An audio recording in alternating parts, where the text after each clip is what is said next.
Friends, welcome है आपका Govind sir maths classes YouTube channel पे। और जिस तरीके से डेट्स इतना नज़दीक है आपका जेईई मेन का 20 से 25 जुलाई जो डेट आया है, उसके बाद आप भी कहीं ना कहीं टेंशन में आ गए होंगे। और टीचर्स के लिए भी ये एक चैलेंज है कि भाई कम से कम टाइम में किस तरीके से अच्छा से अच्छा रिवाइज हो बच्चे का, कि बच्चा मैक्सिमम से मैक्सिमम मार्क्स ऑब्टेन कर ले जेईई मेन में। ये चैलेंज मेरे लिए भी है, चैलेंज आपके लिए भी है। तो चैलेंज को हैंडल करने का जो बेस्ट वो होता है कि वो आपका टेक्निक अच्छा होना चाहिए, आपका जो अप्रोच है अगर वो सही होगा तो 15 डेज में भी आप 99 परसेंटाइल स्कोर कर लेंगे। अगर अप्रोच नहीं होगा अच्छा, तो जो आपने 1 साल या 2 साल तैयारी की है, मेहनत की है, वो सब आपका बेकार हो जाएगा। तो स्मार्टर वे क्या होता है फिर? वो स्मार्टर वे क्या है? पढ़ना तो पड़ेगा आपको, लेकिन आपको क्वेश्चंस ऐसे करने हैं जो एग्जाम में आते हैं।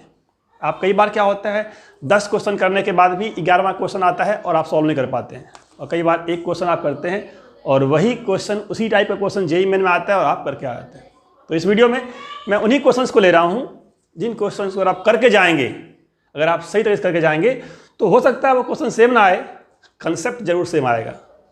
ठीक है, तो पहला क्वेश्चन ले रहा हूँ मैं, क्योंकि एक बच्चे का खास डिमांड था कि सर कोऑर्डिनेट ज्योमेट्री मेरा बहुत वीक है। और कोऑर्डिनेट ज्योमेट्री बहुत आसान क्वेश्चन पूछा जाता है कोऑर्डिनेट ज्योमेट्री के ऊपर। ठीक है, उसमें बहुत सारे फॉर्मूलेज हैं जिसको याद करना थोड़ा मुश्किल तो होता ही है, बट आप फॉर्मूले के साथ साथ कंसेप्ट याद रखेंगे तो बहुत सारे क्वेश्चन कंसेप्चुअल भी होते हैं। ठीक है, जैसे मैं एक क्वेश्चन ले रहा हूँ यहाँ पे, ये क्वेश्चन आया था 2020 में, जनवरी में। ठीक है ना, क्वेश्चन ये था कि एक लाइन गिवन है y = mx+4। एक लाइन गिवन है y = mx+4 और ये लाइन क्या करती है, टच करती है दो पैराबोला को। एक पैराबोला कौन सा, y² = 4x, और दूसरा पैराबोला कौन सा, x² = 4by, 4b not 4b 2by। ठीक है, जनवरी 2020 का क्वेश्चन था ये वाला। एक क्या है, स्ट्रेट लाइन है। स्ट्रेट लाइन में अननोन क्या है, अननोन आपका m है, m अननोन है। अच्छा, ये स्ट्रेट लाइन क्या करती है, टच करती है इस वाले पैराबोला को भी और इस वाले पैराबोला को भी। दोनों पैराबोला आपका स्टैंडर्ड है, शिफ्टेड नहीं है। शिफ्टेड होता तो थोड़ा सा टेंशन वाली बात थी। ये तो स्टैंडर्ड फॉर्म दिया हुआ है आपको, और स्टैंडर्ड फॉर्म के लिए स्टैंडर्ड रिजल्ट होता है, वो आपको याद होना चाहिए। अब आपको याद होना चाहिए कि भाई अगर y = mx+c है, अगर कोई लाइन है जो y = mx+c है, ऐसे y mx+c है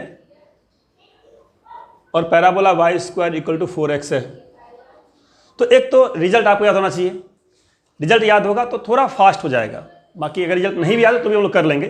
ठीक है, अगर रिजल्ट याद है तो आपको पता होगा कि c और ये आपका जो पैराबोला का a होता है y² 4ax और ये m, इन तीनों में एक रिलेशन होता है। ठीक है ना, अगर लाइन टच करेगी पैराबोला को तो फीलिंग दोनों को आएगी। ऐसा नहीं कि फीलिंग सिर्फ पैराबोला को आएगी, पैराबोला ही फील करेगा और लाइन ही फील करेगा। ठीक है, तो फीलिंग क्या आती है, जब एक लाइन टच करता है पैराबोला को, वो आपको याद होना चाहिए। That is c = a/m। अगर y² 4ax है, ठीक है, y² लिखता हूँ 4ax, सपोज करिए 4ax है, आपको रिवाइज हो जाएगा इस तरीके से, और लाइन mx+c है, तो कौन सी फीलिंग आती है, फीलिंग आती है c = a/m वाली। अब ये जो रिजल्ट है अगर आपको याद रहेगा थोड़ा फास्ट हो जाएगा। अगर रिजल्ट याद नहीं है तो कैसे करेंगे, मान लीजिए आप बिल्कुल भूल गए, शॉर्ट टर्म के लिए आपका मेमोरी लॉस हो गया। ठीक है, तो कैसे सॉल्व करेंगे आप? या फिर अगर इक्वेशन में 4ax ना दे करके कुछ और कर दिया, x-1 कर दिया साथ में, यहाँ पे स्टैंडर्ड ना करके शिफ्टेड कर दिया, पैराबोला ना हो कुछ एलिप्स डाल दिया हो, या पैराबोला का स्टैंडर्ड फॉर्म ना डाल करके यहाँ पे क्वाड्रेटिक डाल दिया हो यहाँ पे, तो बहुत सारे तरीके हैं चेंज करने के। तो अगर आपको कंसेप्ट पता होगा तो आप कभी भी उलझेंगे नहीं। तो कंसेप्ट क्या होता है समझिए, कंसेप्ट ये होता है कि ये जो y² 4ax है, y mx+c है, इन दोनों को सॉल्व करिए आप।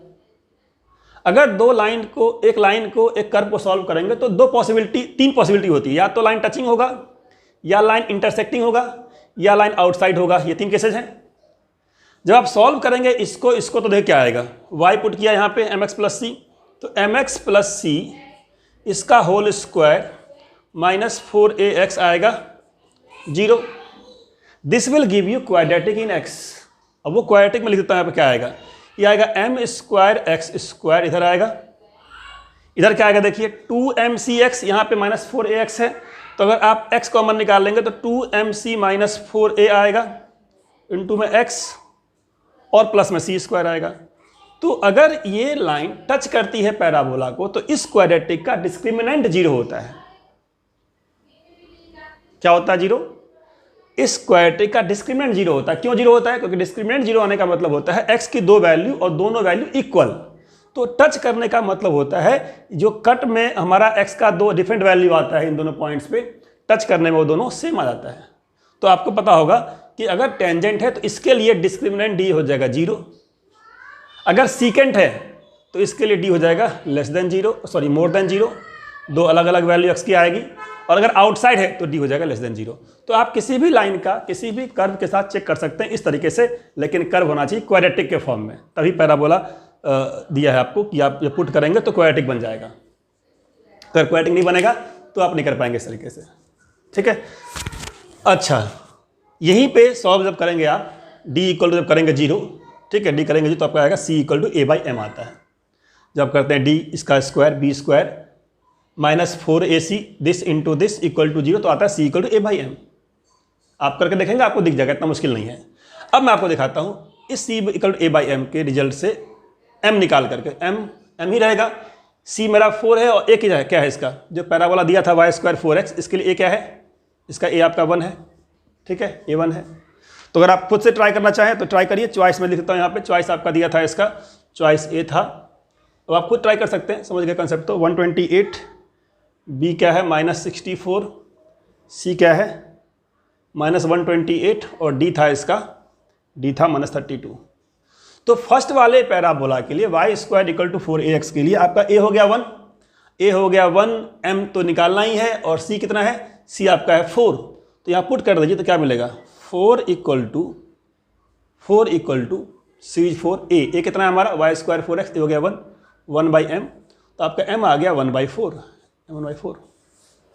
दैट मीन्स आपको लाइन मिल गया, जो लाइन टच करती है पैराबोला को मिल गया, क्या मिल गया 1/4, यहाँ रख दीजिए। So your line that is touching this parabola and this parabola, that line is equal to क्या, equal to 1/4x प्लस कितना 4। अब यही लाइन टच करती है इस वाले पैराबोला को भी। अब आपको इसका तो रिजल्ट याद होता है, इसका रिजल्ट आपको याद नहीं होता है, तो अगर आपको इसका रिजल्ट याद नहीं है तो कोई दिक्कत नहीं है, आपको मैंने सिखाया कंसेप्ट क्या इधर, इसका रिजल्ट आप याद भी नहीं कर पाएंगे, ठीक है। अगर आप बहुत ज़्यादा आपने नहीं किया है अगर इन डेप्थ स्टडी, तो आपको जरूरत नहीं रिवाइज करने की इसको, ठीक है। आप कंसेप्ट लगा दीजिए वाला, ठीक है। क्या करना है, ये लाइन इसको टच करती है, तो जहाँ पे y है वहाँ पे पुट कर दीजिए इसको, तो इसको और इसको सॉल्व करना है, y पुट कर दीजिए, तो x स्क्वायर क्या हो जाएगा equal to 2 into B, Y क्या आ जाएगा x/4 प्लस में 4, ठीक है। अब यहाँ से x में क्वाड्रेटिक क्या आएगा, तो x स्क्वायर रहेगा, देखिए क्या होने वाला है, ये 2bx/4 सॉल्व होने पे क्या आएगा, 2 से कटेगा 4, तो b/2x इधर लेके आइए तो माइनस में b/2x आएगा, 2b इंटू 4 कितना आएगा 8b आ जाएगा, इधर ले आइए माइनस में 8b आ जाएगा। इस क्वाड्रेटिक का डिस्क्रिमिनेंट करना है आपको जीरो। अब इसका डी कर दीजिए जीरो, डी क्या होता है b square minus 4ac, b square क्या आएगा, इसका स्क्वायर क्या आएगा b²/4 आएगा, 4 -4ac या इक्वल टू कर लीजिए 4 इंटू ए आपका 1 है और c क्या है -8b है, -8b है, ठीक है। कितना आ गया देखिए, b स्क्वायर है, b में काट देता हूँ क्योंकि b की वैल्यू जीरो तो होगी नहीं, अगर b जीरो होगा तो आपका पैराबोला बचेगा नहीं, ठीक है ना, वो x इक्वल टू जीरो हो जाएगा। तो b is not zero, so I can cancel it, जब b अगर जीरो होता तो मैं कैंसिल नहीं करता, ठीक है। तो कैंसिल कर दिया, तो यहाँ से क्या आ गया, b आपका आ गया कितना 4 इंटू 4 -8, 16 इंटू -8, तो आप यहाँ से आंसर देख सकते हैं, आंसर क्या होगा, क्या आंसर है -128। तो ये ऐसे क्वेश्चन हैं जहाँ पे रिजल्ट्स भी और कंसेप्ट भी दोनों काम आया आपका। आपने रिजल्ट लगा लिया फर्स्ट पार्ट के लिए mx प्लस सी, अगर फॉर्मेट है पैराबोला है y square 4x, c equal to क्या होता है a/m, और जहाँ पे रिजल्ट काम नहीं आ रहा वहाँ लगा दिया, कंसेप्ट लगा दिया, तो दोनों चीज़ें एक साथ आ गई। तो इस तरीके से आपको रिवाइज करना है कि कंसेप्ट भी पता हो और रिजल्ट भी पता हो, ठीक है। तो नेक्स्ट वीडियो में मिलते हैं नेक्स्ट क्वेश्चन से, क्योंकि एक वीडियो में एक क्वेश्चन आपके लिए, एक प्रीवियस क्वेश्चन आपके लिए ज़्यादा बढ़िया रहेगा, सो दैट आप ज़्यादा एग्जॉस्ट ना हो जाएं प्रिपरेशन में रिवीजन करते हुए, ठीक है। बाय बाय, मिलते हैं नेक्स्ट प्रॉब्लम।